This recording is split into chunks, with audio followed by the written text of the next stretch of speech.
Hey, beer tubers, Ryan back with another episode of San Diego Beer Vlog, and today I am joined by Jameson, aka Tantrum777 on YouTube, and we're gonna he's out in Arizona, I'm out in San Diego, but we're gonna take a look at a beer from just north of me, from the brewery up in Orange County, and this is, and now I'm gonna butcher the name of it, Rugbrod. I'm sorry, Peter, you're the only one on YouTube who can pronounce it. We're just gonna call it Rugbrod. But anyway, this is a dark style rye beer, and neither of us reviewed this one, so we thought we'd take a look at it and share it with you. Yeah, I've never had it, and I've never had any kind of. Most of the rye beers that I've had have been like, rye IPAs and hoppy rye beers. So this one should be interesting. Definitely. Pretty good hiss on mine too. Yeah, I mean this is a big beer. It's what 8%, so let's get some snifters going. Plus, it's a dark beer. But like you're saying, most of the rye beers I've had also were have been usually rye IPAs, which I actually really enjoy rye IPAs. I like rye a lot in those beers. Yeah, I like rye whiskey. I like rye IPAs. So this should be interesting. Yeah, I got a lot more head than you did. I got Oh about two yeah, fingers. you did. I poured mine Um, pretty aggressively too. But um, Pretty clear beer. I didn't get any yeast in. It is a bottle conditioned beer. yeah, Just kind of like a dark maroon, darker red. it's definitely pretty dark. It's kind of like a dark brown. Yeah, kind of going that. Yeah, if you don't get a whole lot of light, definitely looks dark brown. But I can see a little bit of alcohol legs on my glass, a little bit. But get the nose on this thing. Oh wow, that is like just a ton of dark fruits with some of that like bready spiciness. Yeah, I get a lot of sweetness up front. Yeah, just big raisins, like prunes almost. Definitely raisins and prunes. Yeah, Yeah, but like really fresh to me. It's like really fresh smelling fruitiness to it. yeah, it does smell like it smells fresh. The rye is definitely in there too. Like, Yeah, definitely some spice from the rye kind of coming through. Yeah, that bready kind of spice. Yeah, it's like you took some kind of like raisins, like you took some rye bread and threw some raisins on there. It's like the aroma you're getting is like that taste. It's smells big. Man, this is one of probably the most raisiny beers I've ever smelled.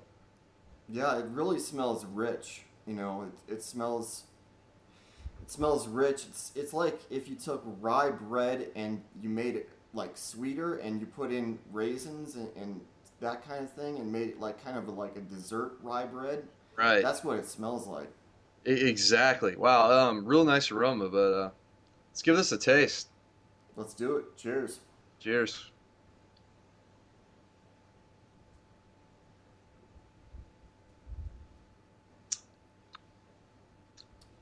Definitely a big malty beer. Absolutely. Got a lot. I mean, I'm hit with like the rye and the raisins and the sweetness of the beer right up front. Yeah, it's sweet up front, but the finish is not too cloying for me. Like I'm probably drinking this at I think it recommends about 50 degrees. I'm probably maybe more like 55-ish. Um, it's not too lingering on the palate. I mean, so far when I'm drinking this. But yeah, there's a lot of big sweetness up front. Yeah, there's a lot of sweetness up front, and it doesn't fit. You're right. It doesn't finish too sweet. It finishes like almost dry, but not quite. Like it doesn't quite go to dry, but it just almost does. Yeah, it from like a home brewing standpoint, it kind of seems like maybe they did like some kind of ramped mash with it, where they're getting a lot of those residual sugars, but they're able to kind of dry it out in the end. I mean, it's just like I always appreciate beers that are brewed like that because they're it's like really hard to kind of nail that balance between the two. And this is like, even though it's so malt forward, there's like virtually no hops on it. Um, it's still very balanced and kind of the end. Although it is slightly towards the sweeter side.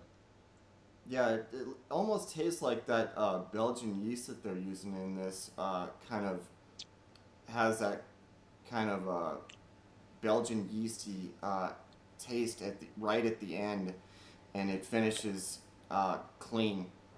Yeah, it's very clean finish.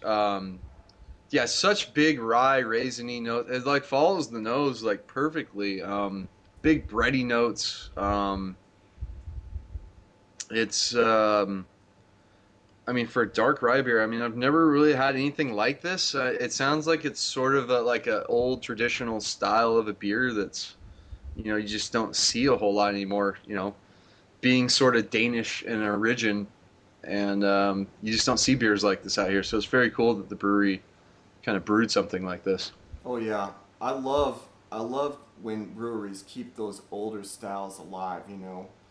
Some of those older, more forgotten styles that they keep them alive and keep them traditional. I love that. Yeah, 8%. I'm really not tasting it a whole lot. It's very smooth. I don't know if we mentioned that. To me, it's a very smooth beer. Nice, good like medium body to it. Yeah, medium body. I think it's smooth. I'm getting a tad bit of alcohol right at the end there, and then it's giving me a warming sensation as it's going down. Right. Um, All right, so we're back with Rugbrod. Hopefully that's close enough, Peter. Please let me know. Or Rugbrod for everyone else in America. I'm gonna go with a B plus with this beer.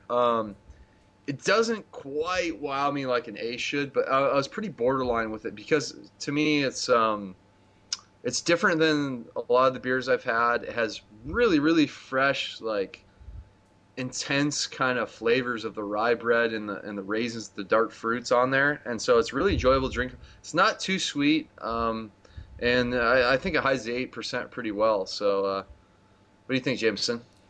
yeah, I'm right there with you. I mean, I definitely get the rye in this, and I definitely get a lot of really cool sweet notes. It's not quite as complex as an A might be, and it's not quite wowing me like an A would, but it's a really well brewed beer. The alcohol is very well masked. I mean, I get just a little tinge in the background, but I mean, it's really a well brewed beer. So I'm right there with you, B plus. Um, Once again, the brewery is making some really good stuff.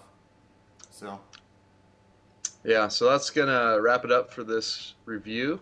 And thanks to Jameson for joining me. And hopefully we'll do some more collaboration beers since we're both on the West Coast. We can get a lot of the same beers. So we'll have to figure out some stuff we haven't reviewed yet. So please comment and subscribe. And until next time, cheers. cheers.